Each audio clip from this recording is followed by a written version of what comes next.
Thanks for joining us for another edition of Lead.exe. I'm Brian Comerford in Denver, Colorado. And I'm Nick Lozano in Washington, D.C.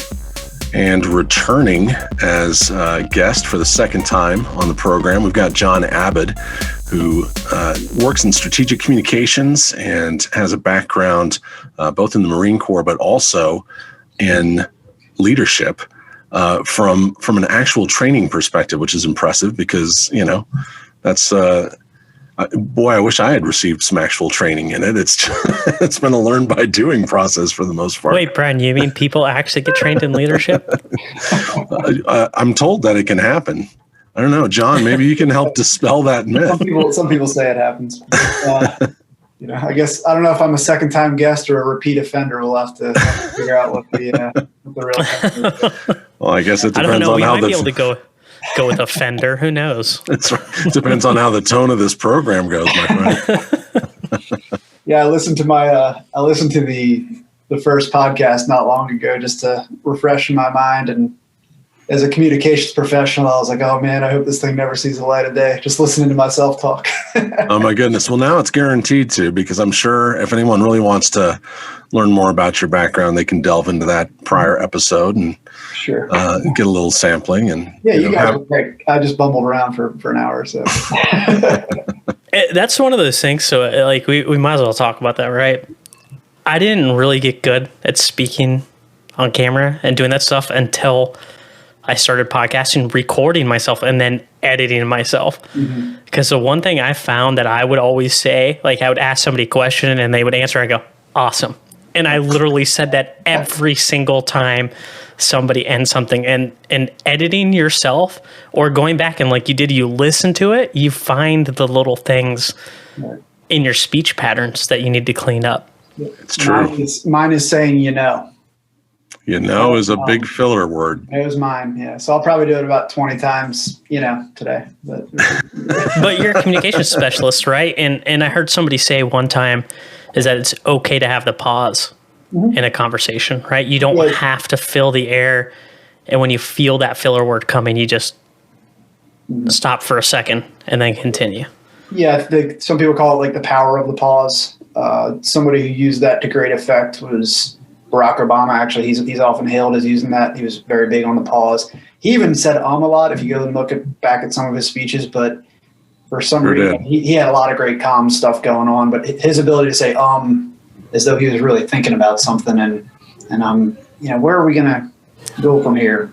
And then a pause, he was very good at that pause stuff. So for now I'm umming, but if anybody's looking for some good examples of public speaking, that's certainly somewhere to look. And believe it or not, I don't want to turn this into a political podcast, but Trump actually scored very high on a lot of communications competencies, believe it or not, even though he didn't necessarily speak as eloquently as a lot of people would have liked. I actually went to a speech writing training class at GW, I think it was either GW or Georgetown. I forget exactly where I was, but they graded kind of all these politicians and speakers, and these 3 or 4 professors that were teaching these things made it very clear that they were not big fans of the current administration at the time, but they couldn't deny that this guy really speaks clearly and at least at the time coherently and gets his message across. So it was really interesting to see how that worked, because one of the things that as a communications professional I try to do with people is get them to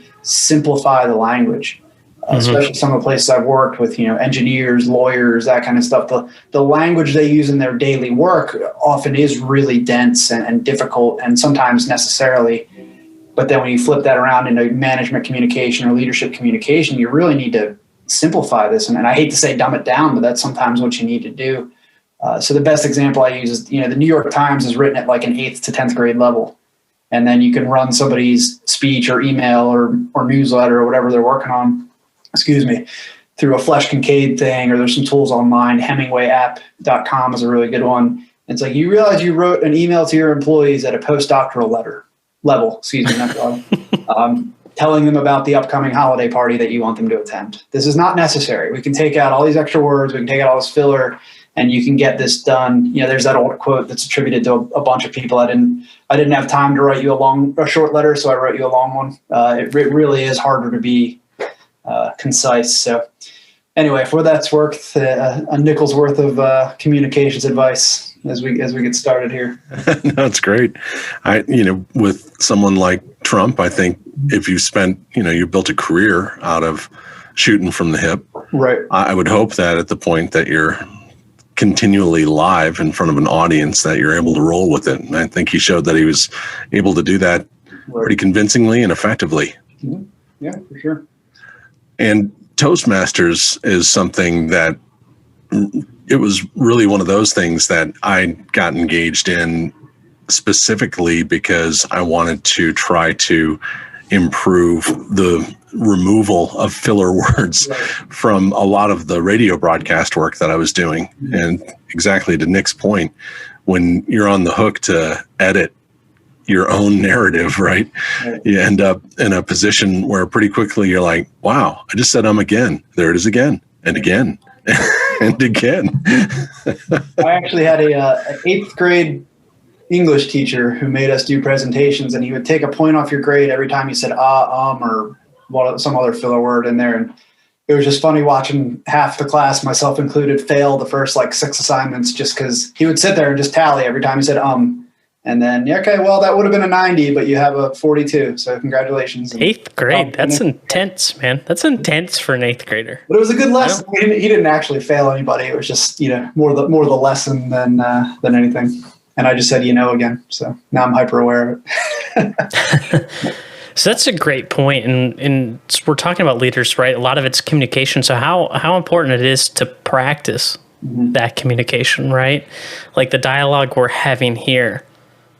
Like how good is it to practice what you're going to say, go over the things you're going to say when you're addressing a large team like you've done before? I think it's imperative, but you don't want to come across too practiced. That's kind of the balance there. And it depends what you're doing. If you're getting up and giving a formal speech to accept an award, something like that for a professional organization, maybe you want a written speech that's going to address specific points or something like that. The other side of that is kind of, doing employee town halls type things or all hands meetings. You want some prepared notes. You want to sound like you know what you're talking about. But if you're not speaking at least a little bit extemporaneously, sounding like you're coming from the heart and knowing what you're talking about and actually caring about those things. If you're too polished, it comes across as robotic and not natural. So it's a delicate line. And then it comes down to the speaker. So you guys are talking about coaching yourselves and listening to yourselves and editing yourselves. Much of what I do, which is why I say all the time still, is because I'm not the one from the microphone. I'm behind the microphone. I'm in the other room working on notes for the speech for this man or woman that's going to get out there and address an audience. So I'm not necessarily as polished myself, but I could sit down with a professional and help coach them through some of this stuff. So, and then, knowing who your speaker is, knowing who your audience is. Okay, I've worked with professionals at very high levels in and out of government that they're great off the cuff. You throw them out there with 3 or 4 notes, they know what they want to say, and they'll, leave the place with a standing ovation. But you give them a written speech, and it's, today we're going to talk about this, and I want you all to care about it a lot. And everybody just kind of sits there like, well, that wasn't super useful. And then the flip side of that, there's some people that really aren't good at speaking extemporaneously, and they need those written notes. They need that confidence in the speech. And then everybody, people run the entire gamut between those, where some people want a written speech that's word for word what they could say. But if they have that, that's like their little security blanket, and then they're comfortable getting off topic and being a little bit more normal and informal, I guess, not normal. Because they always know they can go back to their security blanket and kind of go back to home base. So just really working with the speaker and whoever you're trying to coach is and knowing their comfort level, and then kind of pushing them a little bit based on what the venue is and this, that, the other thing. So there's a lot to it. But to your point, Brian, Toastmasters, that kind of stuff. I haven't done Toastmasters myself, as may be obvious through hearing me speak. But I do recommend it to a lot of people, especially at my last job, which was not communications based at all. The job I just left was more private sector. We'll just call it basic management is more what I was doing, if there is such a thing. But, I would recommend that to our managers. Hey, go get online, look up Toastmasters, look up some stuff, and here's a few books that you can check out. to really help you be better at speaking in front of your employees, even if it's 3 or 4 employees, even if it's a one-on-one with one of your employees. Having that confidence that you sound like you know what the next words out of your mouth are going to be before they get there. At least a little bit is useful.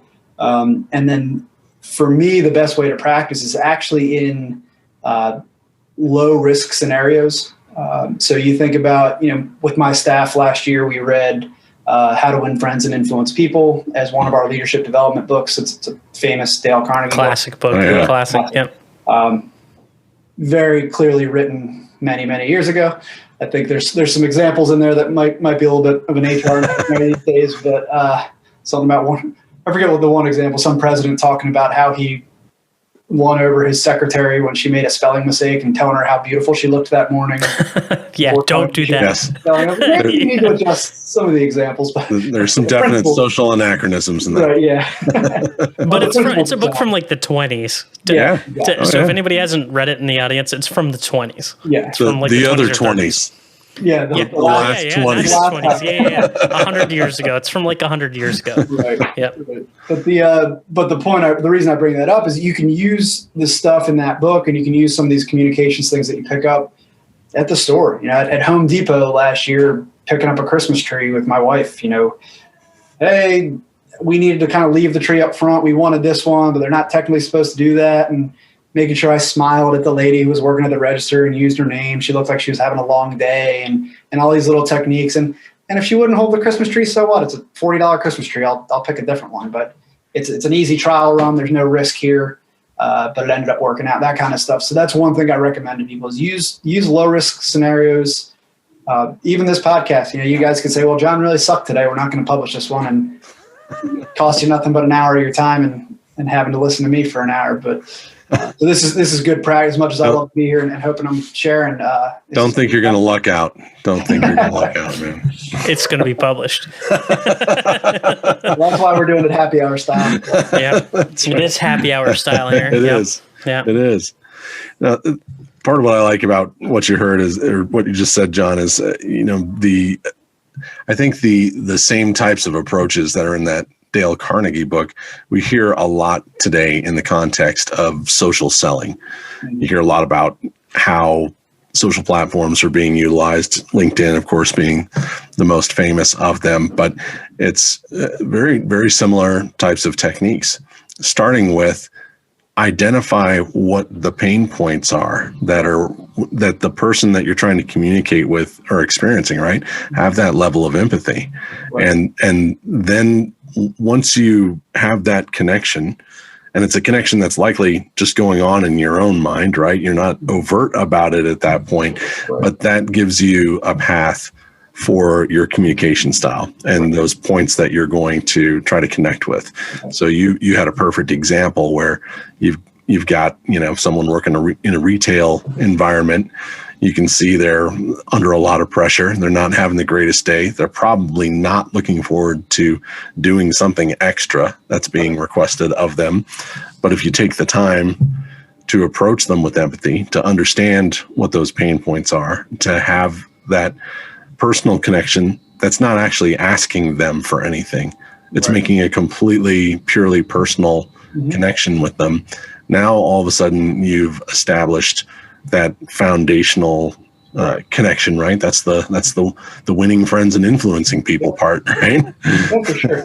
And the important thing is to do it authentically. That was one of the things that we often had to go over with our staff is, we had a team of probably 7 or 8 managers. We were teaching this stuff. They hadn't done a whole lot of leadership development in this sense, at least at this location before myself and my boss. I was the number 2 at the location.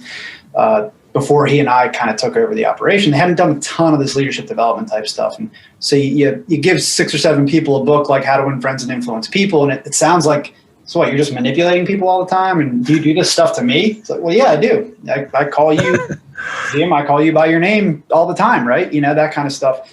But it's got to be authentic. If you're using these things just as a technique and you don't really mean it, then people are going to see right through it. Eventually. Eventually, right? Some people maybe not, but more often than not, nobody wants to be sold. You don't want to feel like you're talking to a salesman or Oh yeah, sure. You want to have an authentic interaction with somebody, and if that happens to be a delightful interaction, you're more than likely to get what you both want out of it. So I think that's a really important thing to keep in mind is that authenticity, piece of it. So. Yeah, this last job was kind of my first foray into the sales world. I wasn't directly responsible for sales, but it was a big sales and service was a big part of what I was doing, and it was eye-opening. A lot of it is very, very closely related to the communications type work I've done. I like reading about psychology and all that kind of different stuff. So it wasn't a bridge too far, but it was certainly a bridge I had to cross. And learn a lot of those tough things. There's the I was actually, Nick and I were talking about jiu-jitsu a little bit before we started rolling, and I didn't tell you this, Nick, but I was leaving the other night.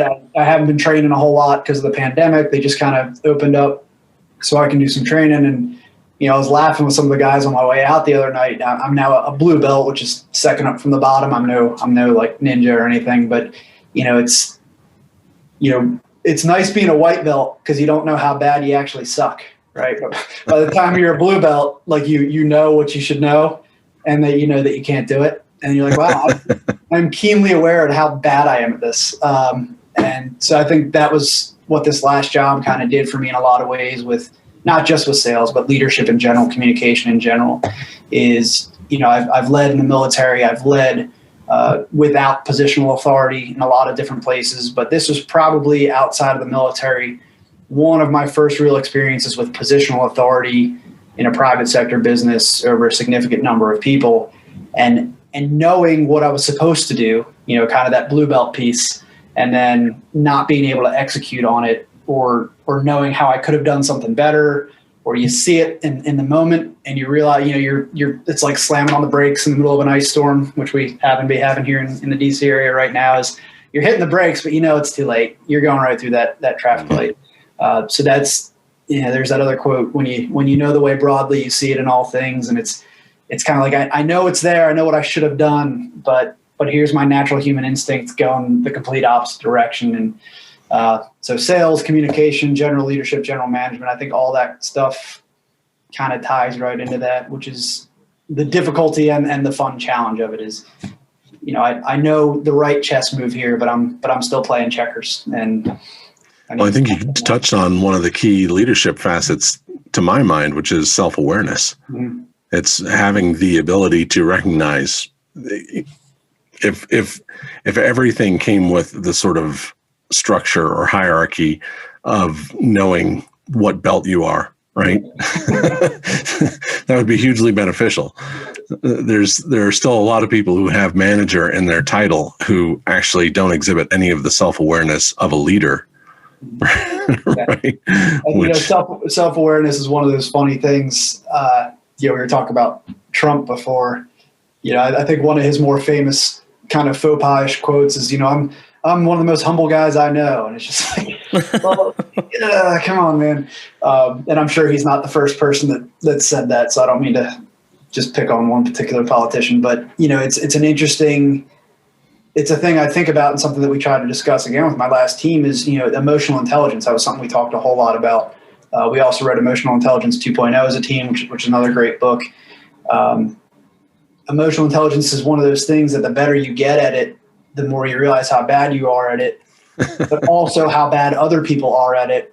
So it's this interesting kind of merry-go-round. It's that I know I'm more self-aware, but if I say I'm really self-aware, that just shows how unself-aware I really am. So it's like, how do I describe this? This is something I work on really hard. This is something I spend a ton of time thinking and reflecting on. So I know I'm probably better at it than some people, or even maybe most people. Probably not. But how do you articulate that from a training perspective without sounding like you're just full of yourself and not? This is probably a case of actions speak louder than words. It is. Again, I'm talking more in the perspective of when you're in a specific training environment talking about emotional intelligence. I was trying to articulate how studying emotional intelligence and self-awareness have benefited me throughout my life since I started focusing on them, and doing that without sounding like a pompous jerk is a really, really tight line to walk. So No, I get that, because you're like, you need to get in touch with your emotions, man. It's like you're trying to not sound like let me give you seven that person, examples. right? Yeah, let me give you 7 examples about how emotionally intelligent I am, and see if you still like. Yeah, and that's completely not emotional intelligence when you do it that way. Exactly. Right.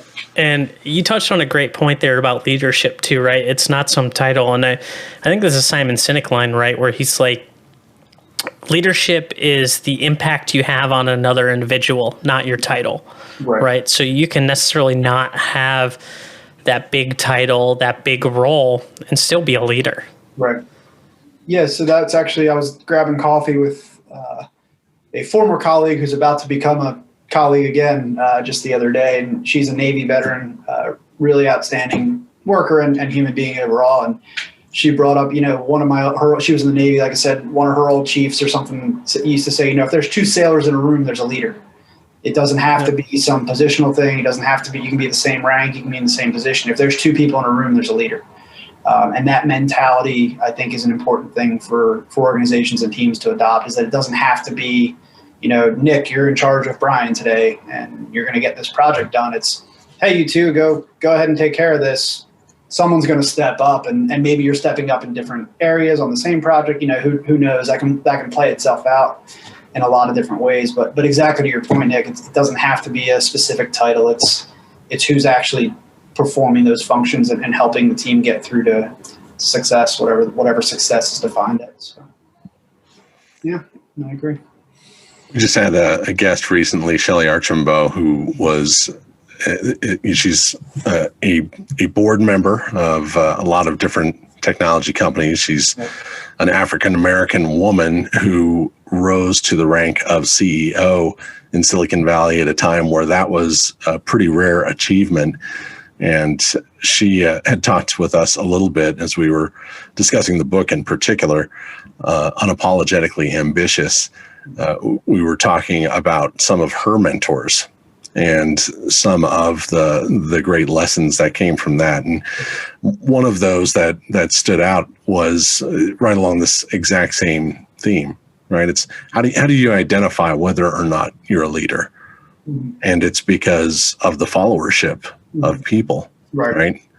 And that's not exactly how she said it, but I continue to find that true. There's a magnetism about leadership, and I've heard a lot of the key terms I think that factor into that, whether it's authenticity, it's self-awareness, right?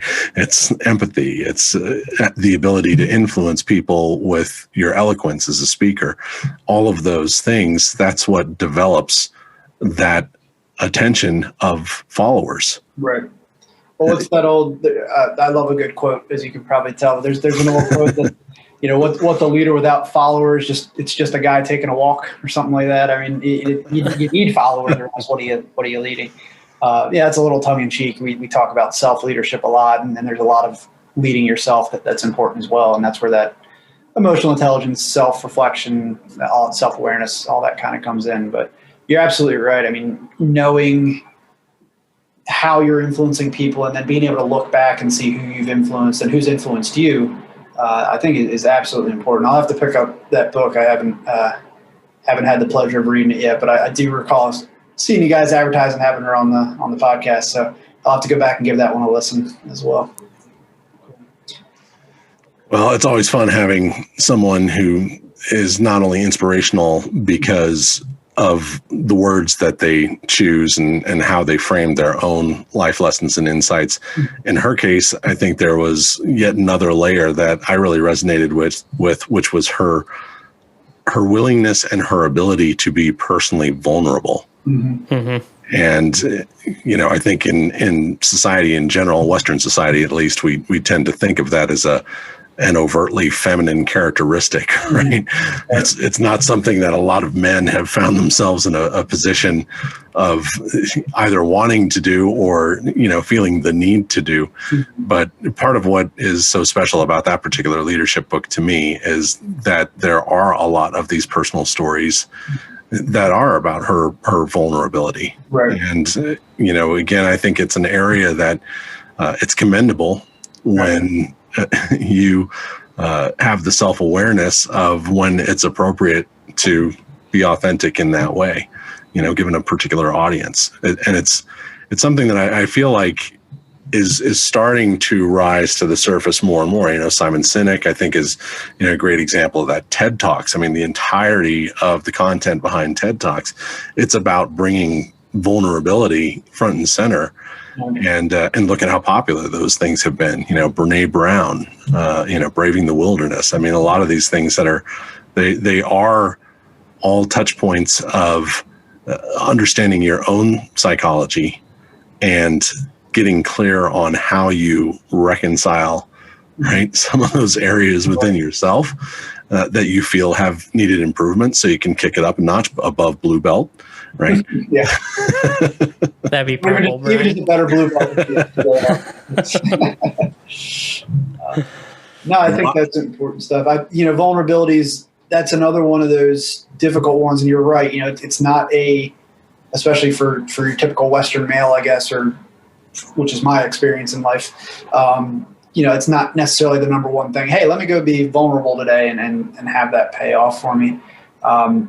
It's an interesting topic because it's possible to take that too far as well. Mm-hmm. And that was another lesson I learned it's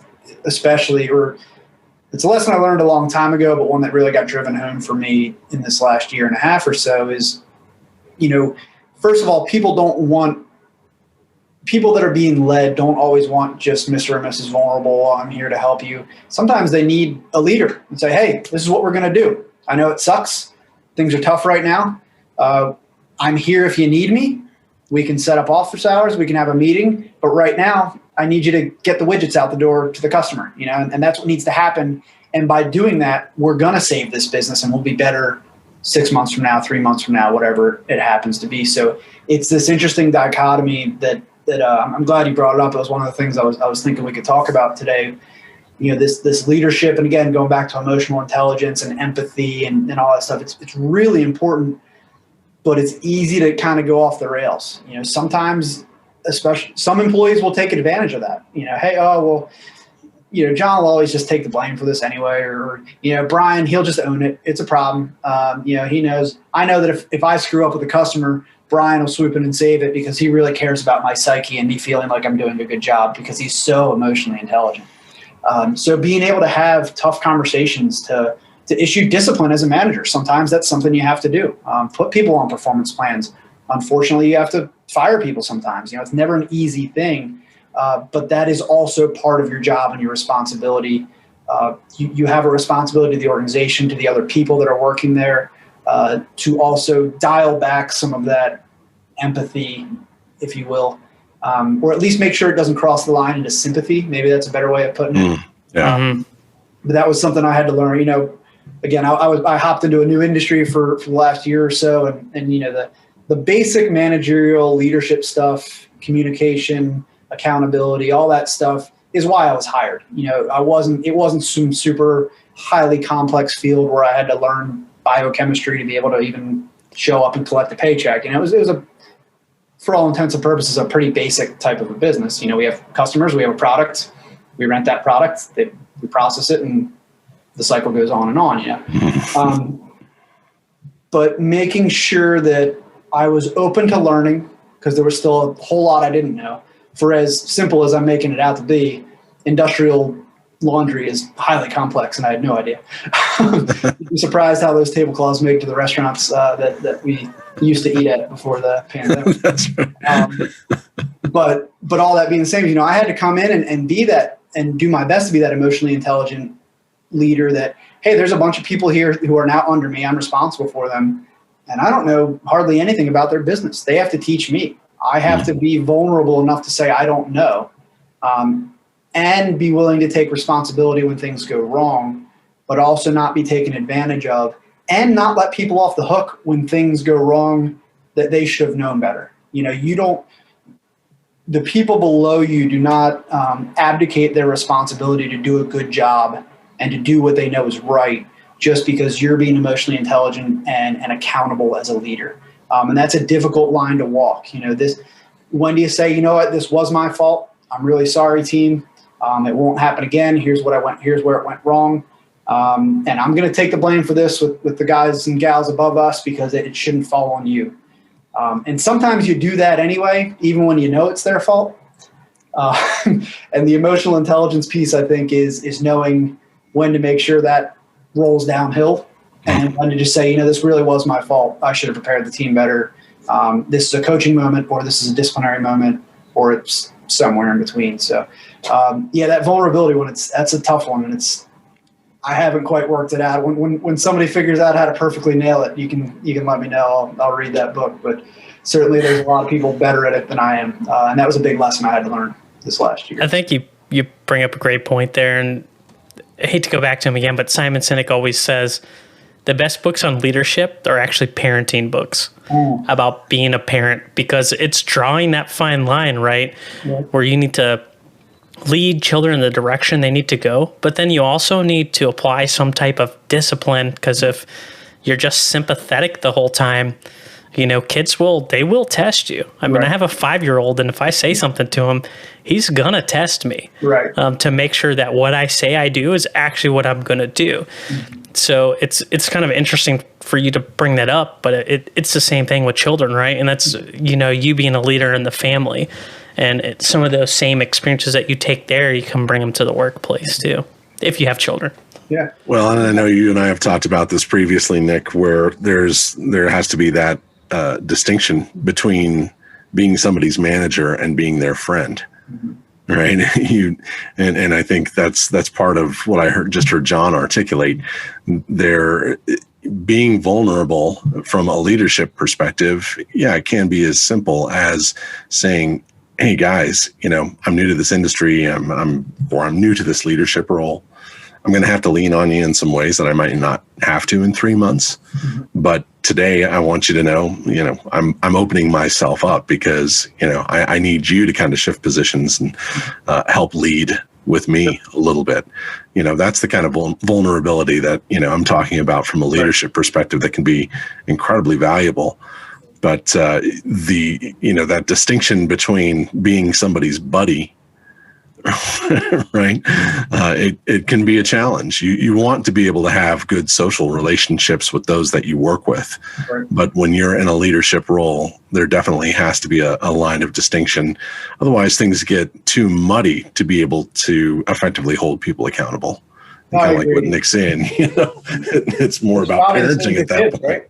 I don't have kids, but you want to be friends with your kid. You want them to be able to have a good time and play, and you do all that stuff. But they also need to know when dad says no, dad means no, because it's bad for you, or it's dangerous, or you're annoying me right now. I don't know, but which I suspect is might be the reason sometimes. I don't know. I'm sure one day I'll find out. But part of parenting is teaching independence. Right. And that can also be painful to a parent, because there is that emotional connectivity that you won't necessarily ever have as a leader with other staff members in your organizational structure. But the need to be able to teach independence and have those points of guidance, I think those things are still analogous, right? Whether you're talking about managing someone or being a parent. Yeah, my mom describes it well, I think, as a constant letting go.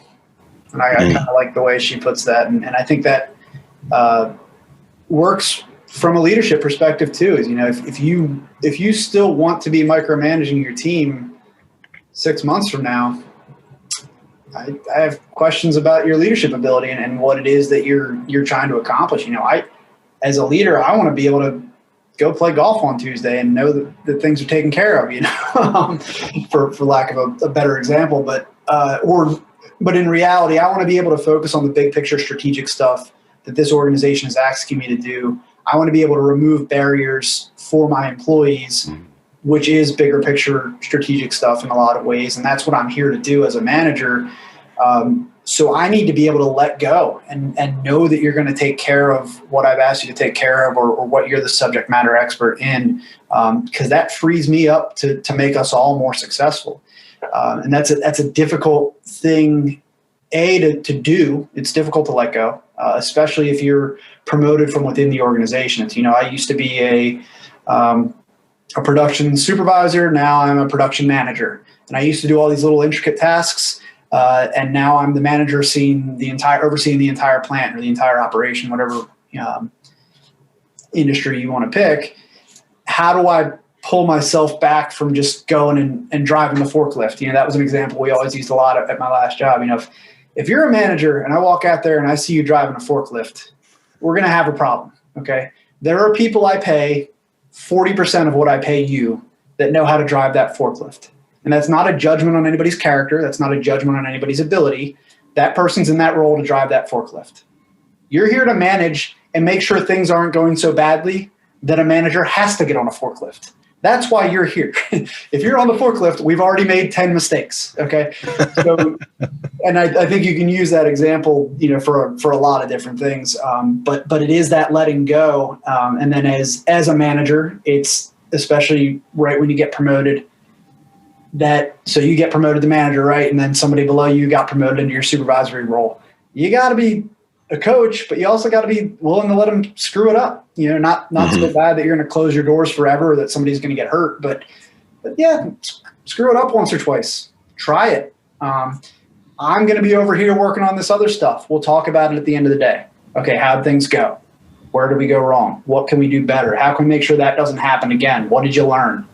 And then you have a coaching session, and that's that letting go. And again, I like the kid example, the having kids example, even though I don't have any. Believe it or not, I used to work in a daycare before I was a Marine, so go figure. But from daycare to the Marine Corps, that Paris Island visit must have been a shock. Huh? It's oddly similar, believe it or not. But oh my goodness. So jokes aside, I do have some children watching experience, I guess.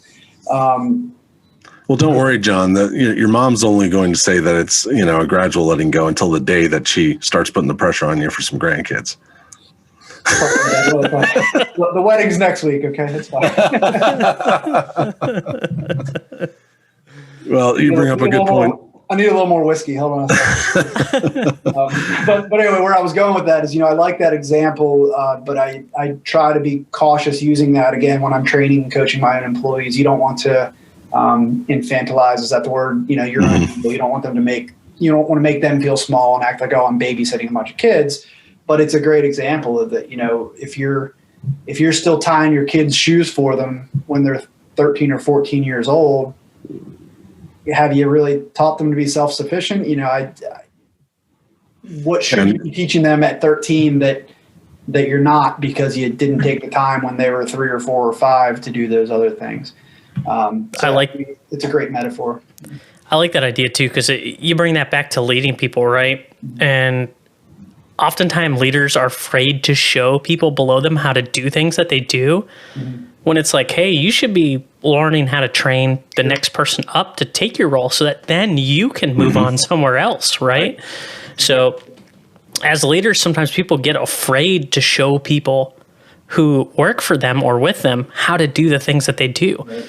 When in reality, it's like, hey, it's a backstop. Like, what if you have an emergency? And, person A over here knows how to just take the reins and hold the fort down while you got to go handle some family emergency. Then that also allows you to, work on your skills to go up too. You work your next level up, and maybe your supervisor will let you do some of their roles. Right. So it's a give and take, relationship where people shouldn't be afraid to let people below them inside some of the inner workings of what they do. No, you're because that's how you help them grow and make them better. Yeah, that's a difficult one for people to let go of too. And I'll say I saw more of that in my time with government than I did with the private sector, but I'm sure it happens in both places. But people acting like information is their job security. Well, if I teach someone else how to do this, they don't need me anymore. And that is, in my mind, just a recipe for staying exactly where you are, even moving backwards. Because you become that linchpin, right? You become that people linchpin. That know how to do my job, the less I'm worried about that it's not going to get done. And even a little bit selfishly, kind of somewhat jokingly, is that the people above me don't care who's doing the work. If the results are good and my team's happy and I'm not getting a bunch of HR complaints and I don't have a bunch of absenteeism and quality's good and the work's getting done, who cares who's doing it, right? So if somebody's basically doing my managerial duty because I'm training and developing them to be able to do it really because I want to move up, then that's great. I would love a great example of my last boss from the place I just left, who we can talk about this a little bit as well, Brian. We talked about being buddies and coworkers. Is actually a longtime friend of mine. He brought me into that business. He'd been trying to hire me for years anyway. And this was just a good opportunity that worked for both of us. And we can talk about how we navigated some of that friend and boss stuff too. I think that's an interesting thing to explore. But he tells a story all the time about when he left the organization or the plant that he was at. He still stayed with the same company, but he moved up here to take over a larger plant. They went in and interviewed his assistant general manager and said, well, why should we hire you? He says, because I've already been doing the job for a year and a half. What? Well, I lead these meetings. I set our prices. I do all, he listed basically all the GM duties, the general manager duties. And, my former boss was coaching him. Hey, I want you to run the operation. Do it. I'm here to coach. I'm here to make sure you don't go too far off track. If you have questions, I'm here. There are some things that I still need to handle because at the end of the day, I'm responsible for them. I'm not going to lay you out to dry and make sure that oh, well, no, it was Joe's fault because he's really running the operation. But that set that person up for success. And he's now running that very successful business down in another state because his leader was able to let go and let him do those things. And again, it's a delicate thing to do because you don't want it to just look like you're shirking responsibility, and you don't want, I don't want to do this. Nick, go ahead, just handle those reports that I'm supposed to turn in. Let me see them. I'll sign the bottom and send them up. Right? That's not what you're doing. It's not just shirking responsibility. It's finding those people who want to step up to do those things, who are willing to take on that extra work because they see where it can bring them in the future. It's a really good litmus test of, who can I pass some stuff off to? It's one less thing for me to do. I have confidence they're going to do it right. Maybe not the first time. Maybe I'll have to micromanage it a little bit at first. But eventually that's just one less thing on my plate. And I can go, again, focus on being strategic for the business and for myself and potentially getting a promotion. So a lot into that. But, There's that clear distinction between what it takes to manage people and what it takes to manage managers. Right. Once you're up at more of a director level. Right. From that perspective, I've routinely told other managers that have been part of my direct reporting structure, I know I'm doing my job when you've displaced the need to have me here. Right. Absolutely. Yeah. Right. Yeah, absolutely. 100%. I think that's, again, I forget the exact quote, but something like, the mark of good leadership is what happens when you're not there. I try every job I've ever had. I've tried to work myself into not needing to be there. The word's escaping me, but whether it's automating processes, whether it's training somebody else, whether it's making sure that any incoming product that I'm responsible for doing something with is coming in as close to complete as it can be before it even touches my desk, because I've trained people further down the line or further up the line, however you're looking at it. Upstream, I guess, is that the IT development versus managing up? Yeah. But yeah, how can you work yourself almost into irrelevance, and not irrelevance because you're not doing your job, but because you've shown that you can fix all these things and make it so that you can focus on something else or be promoted. I think it's a really sure, maybe not even fix it, but set the conditions so that others can come along. And then just like you were saying earlier, you can go and focus on your golf game. Right. Which is still terrible, but I clearly didn't achieve that level of boss. Is it a blue belt golf game? It's probably closer to a white belt, which is embarrassing for a guy whose dad was once a professional golfer. But we'll talk about that another time. Yeah, that apple fell far from the tree, unfortunately. I want to ask you some questions tying into your experience doing strategic communications. Mm-hmm. We talked a little bit earlier about Toastmasters, and part of the benefit that something like that can provide is you end up having a very structured sort of curriculum that can be applied to anybody. Right. And then as you have new members that come in over time, they can slot in and, come in at their various levels and kind of build up over time.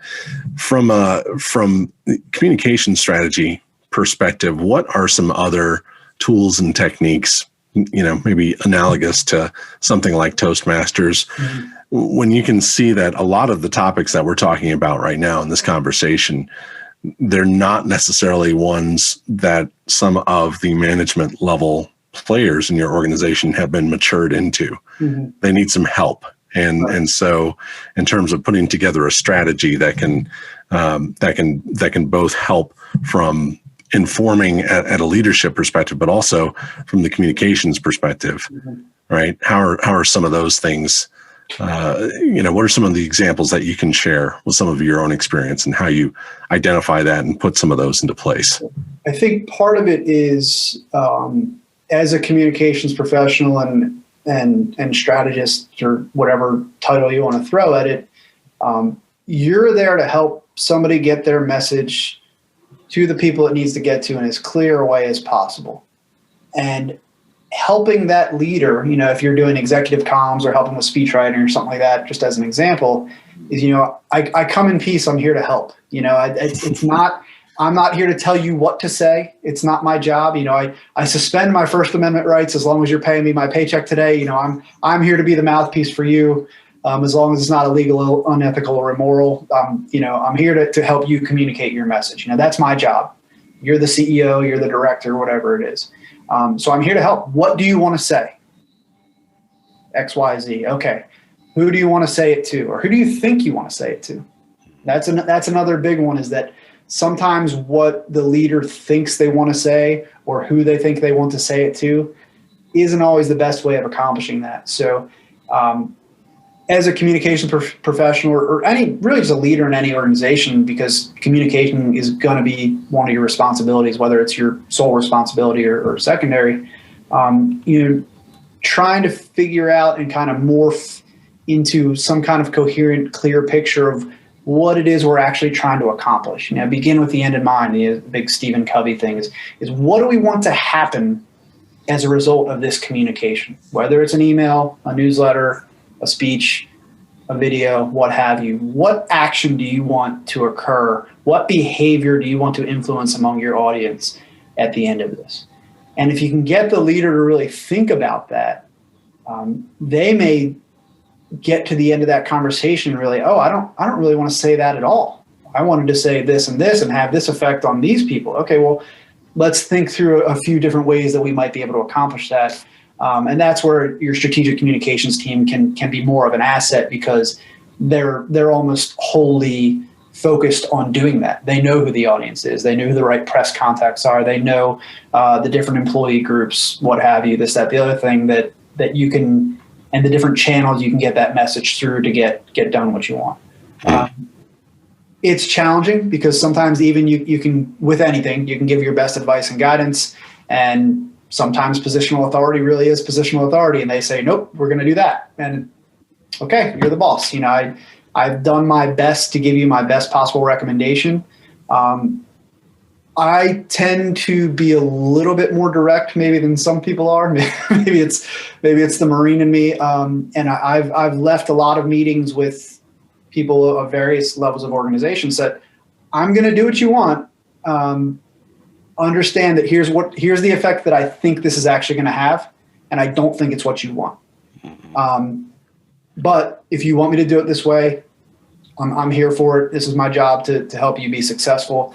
And sometimes I'm wrong. I have to accept that as somebody who's in a communications role, I don't have the operational knowledge necessarily that somebody who's in more of an operations focused role has. So it's being, again, kind of going back to being vulnerable and accepting that you don't know everything. And, maybe director so-and-so or CEO so-and-so has a plan here, and I'm just not privy to all of it, or they know something I don't know, and that's okay.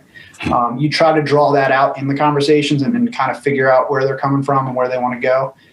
Excuse me. But it's not a perfect science. One of the best lines to make that a little bit more concise, as I'm a fan of, that a fellow communication mentor of mine once said is, you know what? I just look at him and say, I'm going to do what you want, but it's not going to do what you want.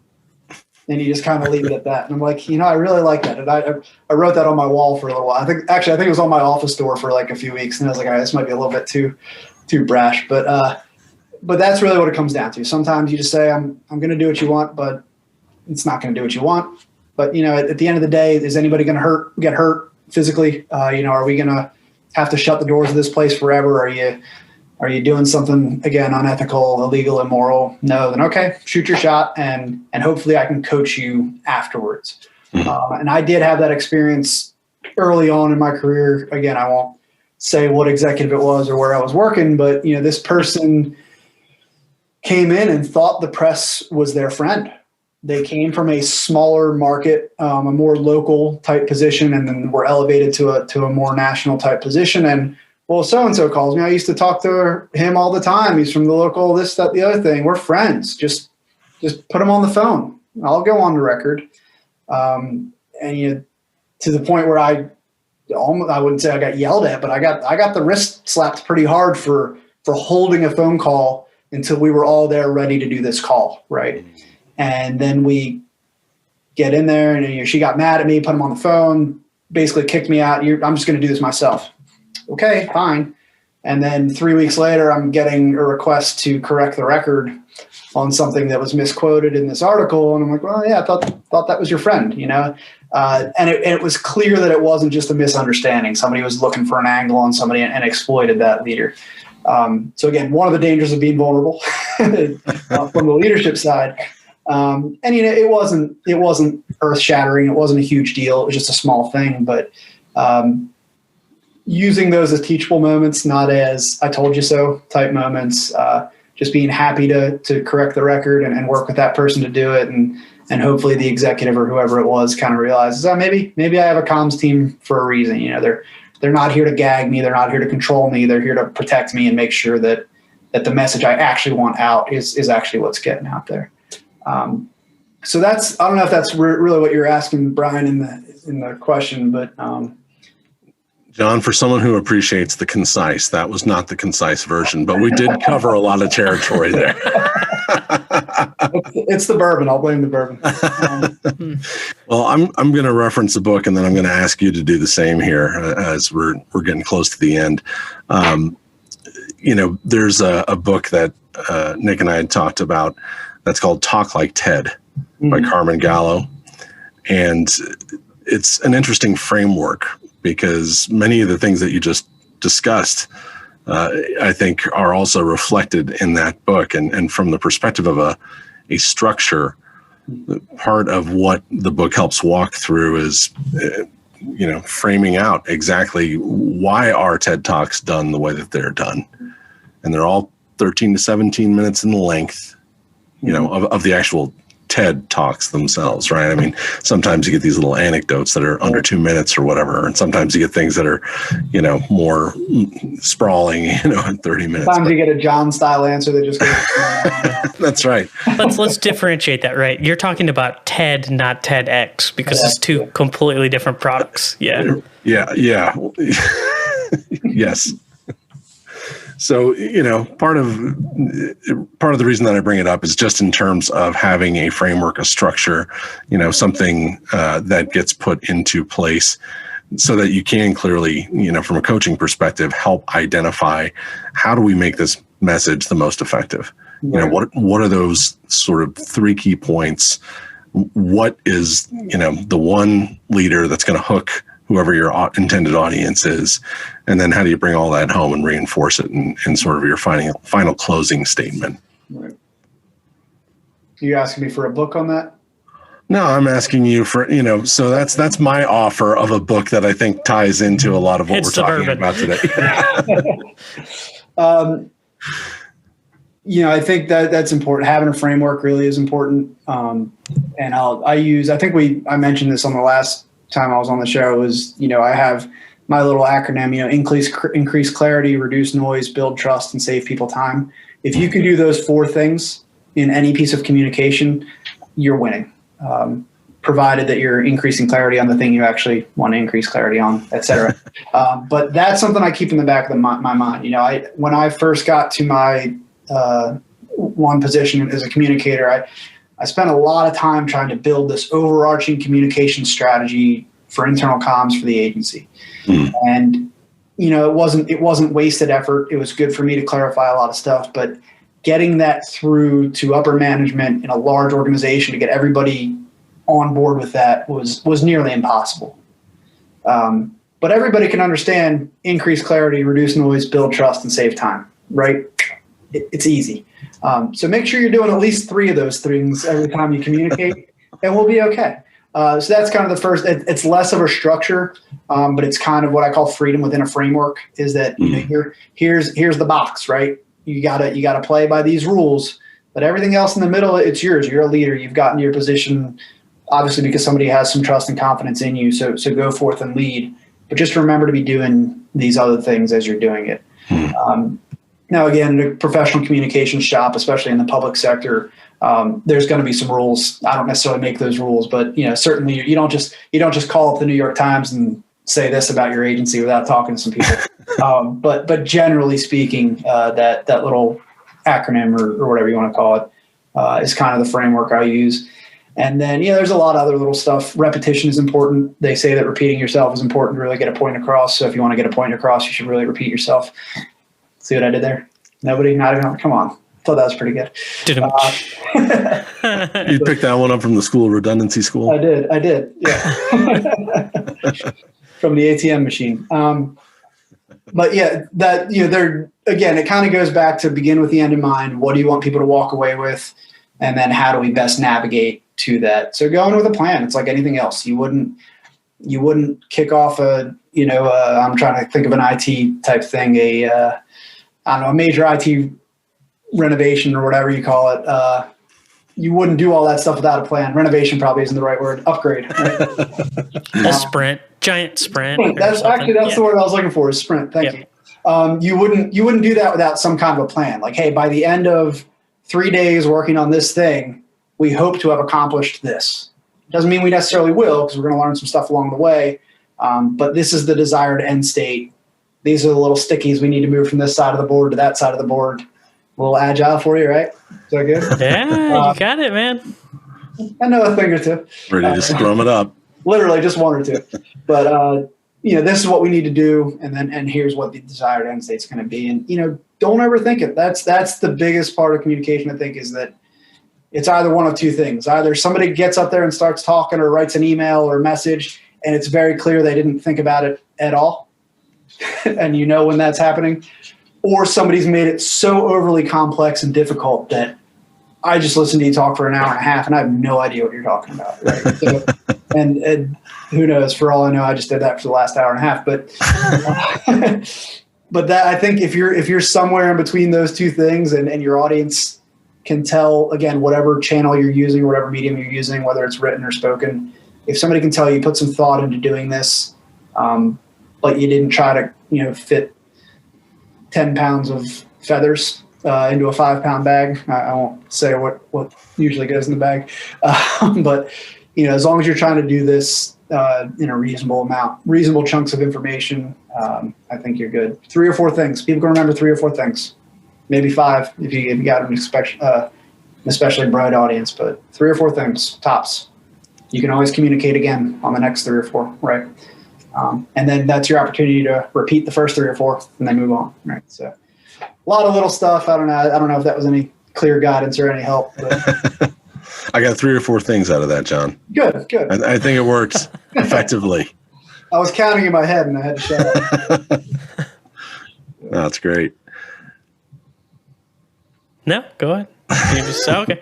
I could tell that you were poised. You looked like you were about ready to spring something, so I didn't want to step on you. Well, it's just, since we're wrapping up here, if people are looking for you, where can they find you?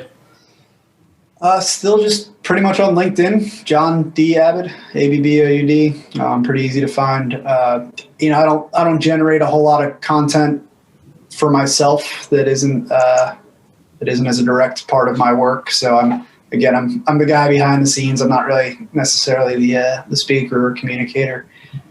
With that said, I guess I should give the disclaimer that everything I've said here have been my own personal opinions that do not reflect the opinions or positions of any employers I have had or will have in the future.